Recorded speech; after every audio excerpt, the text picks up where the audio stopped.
Buen día, mi nombre es Jorge Luis Michel Alvarado.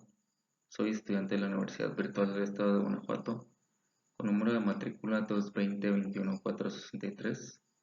Actualmente me encuentro cursando la carrera de licenciatura en Derecho. Me encuentro en el módulo Derechos Humanos en el ámbito internacional. A continuación presentaré mi reto número 5 que lleva por nombre ¿Cuál es la responsabilidad del Estado mexicano?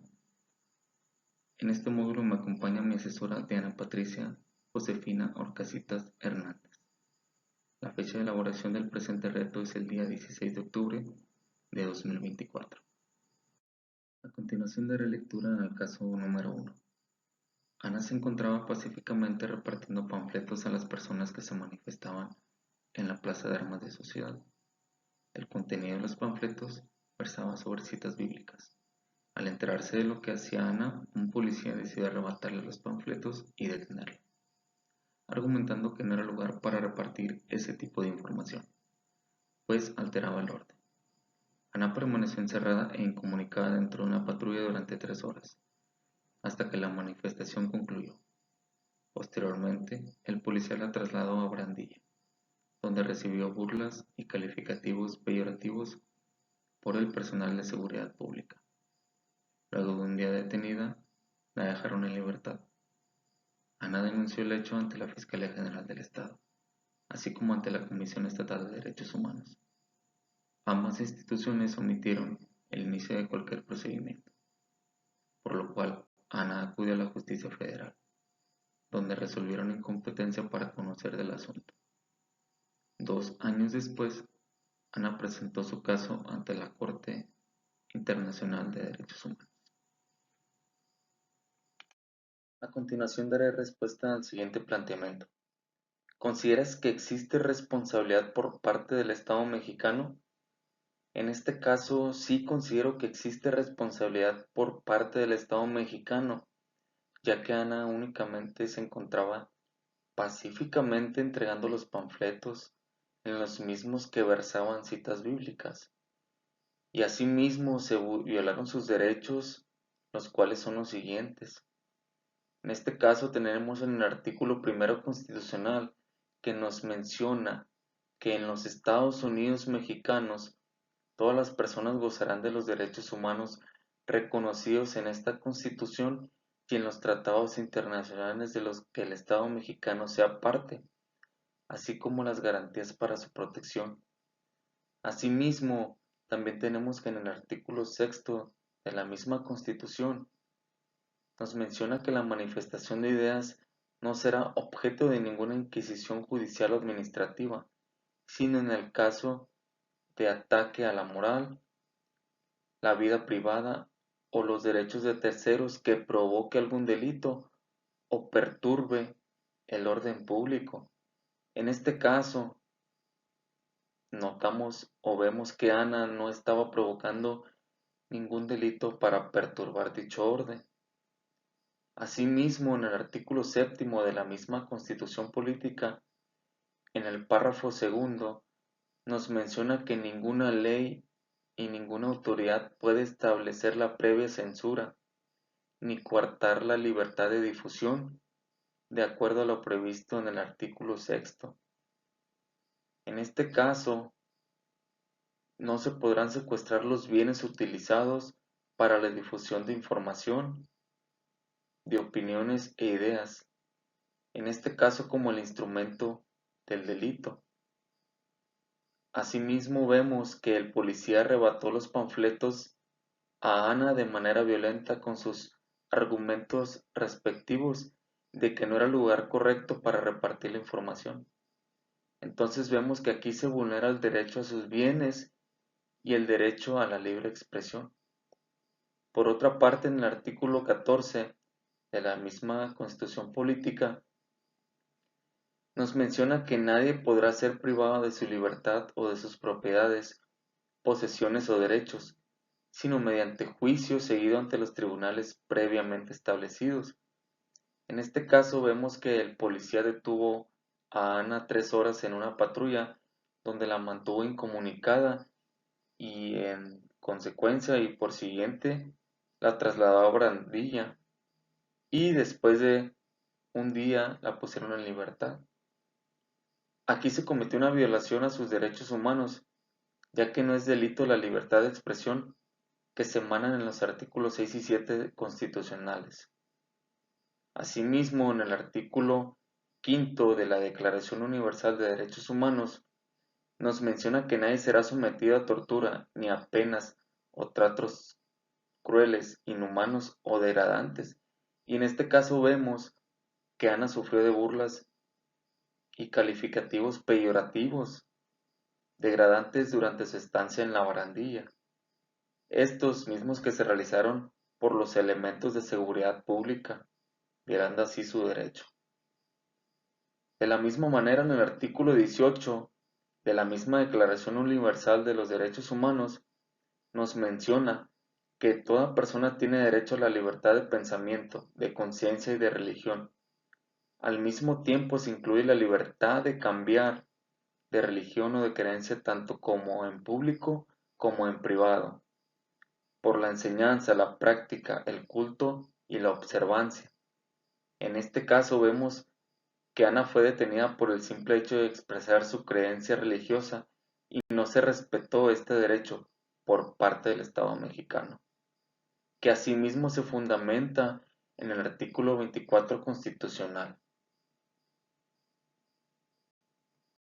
Por consiguiente, y regresando al artículo primero constitucional, en su tercer párrafo menciona que todas las autoridades en el ámbito de sus competencias tienen la obligación de promover, respetar, proteger y garantizar los derechos humanos de conformidad con los principios de universalidad, interdependencia, indivisibilidad y progresividad. En consecuencia, el Estado deberá prevenir e investigar, sancionar y reparar las violaciones a los derechos humanos en los términos que establezca la ley. Pues en este caso vemos que Ana presentó su denuncia ante las autoridades correspondientes, tanto como a la Fiscalía General del Estado y a la Comisión Estatal de Derechos Humanos, donde las dos instituciones omitieron dicho procedimiento. Ante esta negativa, se presenta a la Justicia Federal, misma que se declara incompetente ante dicha demanda de conocer el asunto. Entonces Ana decide acudir ante la Corte Internacional de Derechos Humanos a presentar su caso, esto después de 2 años. A continuación daré lectura al segundo caso. Durante la pandemia por COVID-19, el gobernador de una entidad federativa publicó un decreto por medio del cual se declaraba obligatorio el confinamiento en el domicilio particular de los habitantes, en un horario de 18 a 9 horas. Asimismo, se preveía una multa de 1,500 pesos a quien infringiera esta disposición. De no contar con recursos para el pago de la multa, el decretó previo 36 horas de arresto. Andrés, un hombre de 34 años de edad en situación de calle, caminaba por la avenida principal de la ciudad a las 20 horas, cuando un militar lo vio, lo detuvo y lo presentó a la Secretaría de Seguridad Pública, donde le fue exigido el pago de la multa.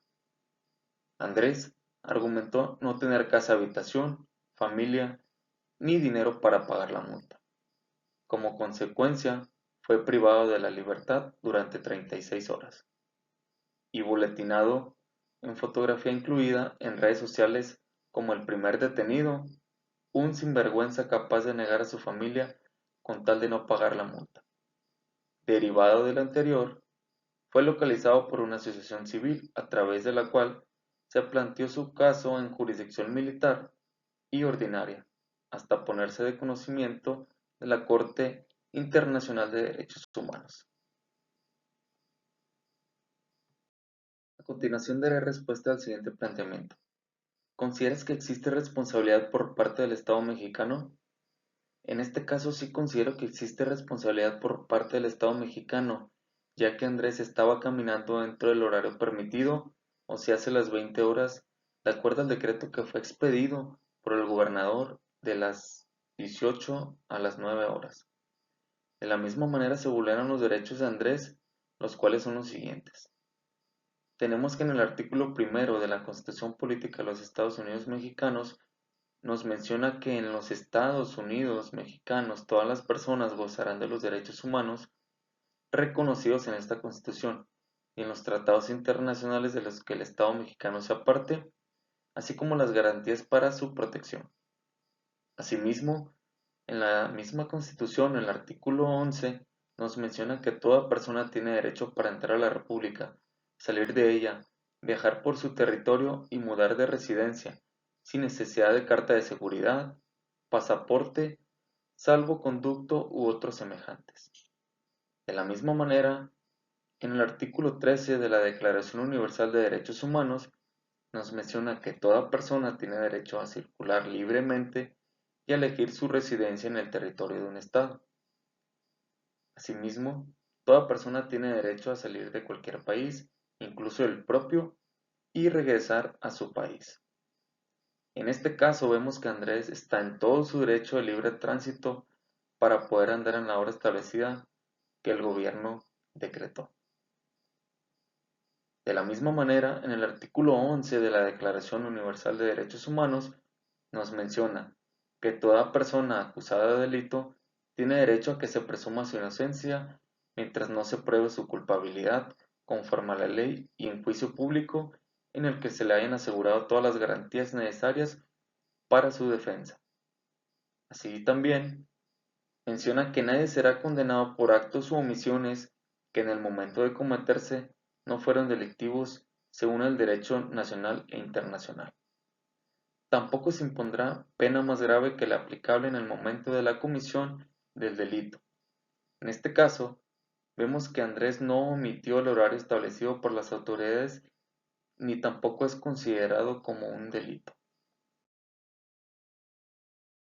En el artículo 14 de la Constitución Política de los Estados Unidos Mexicanos nos menciona que nadie podrá ser privado de su libertad o de sus propiedades, posesiones o derechos sino mediante juicio seguido ante los tribunales previamente establecidos. En este caso vemos que el militar privó de la libertad a Andrés arrestándolo 36 horas sin motivos suficientes de acuerdo al decreto establecido por el gobierno.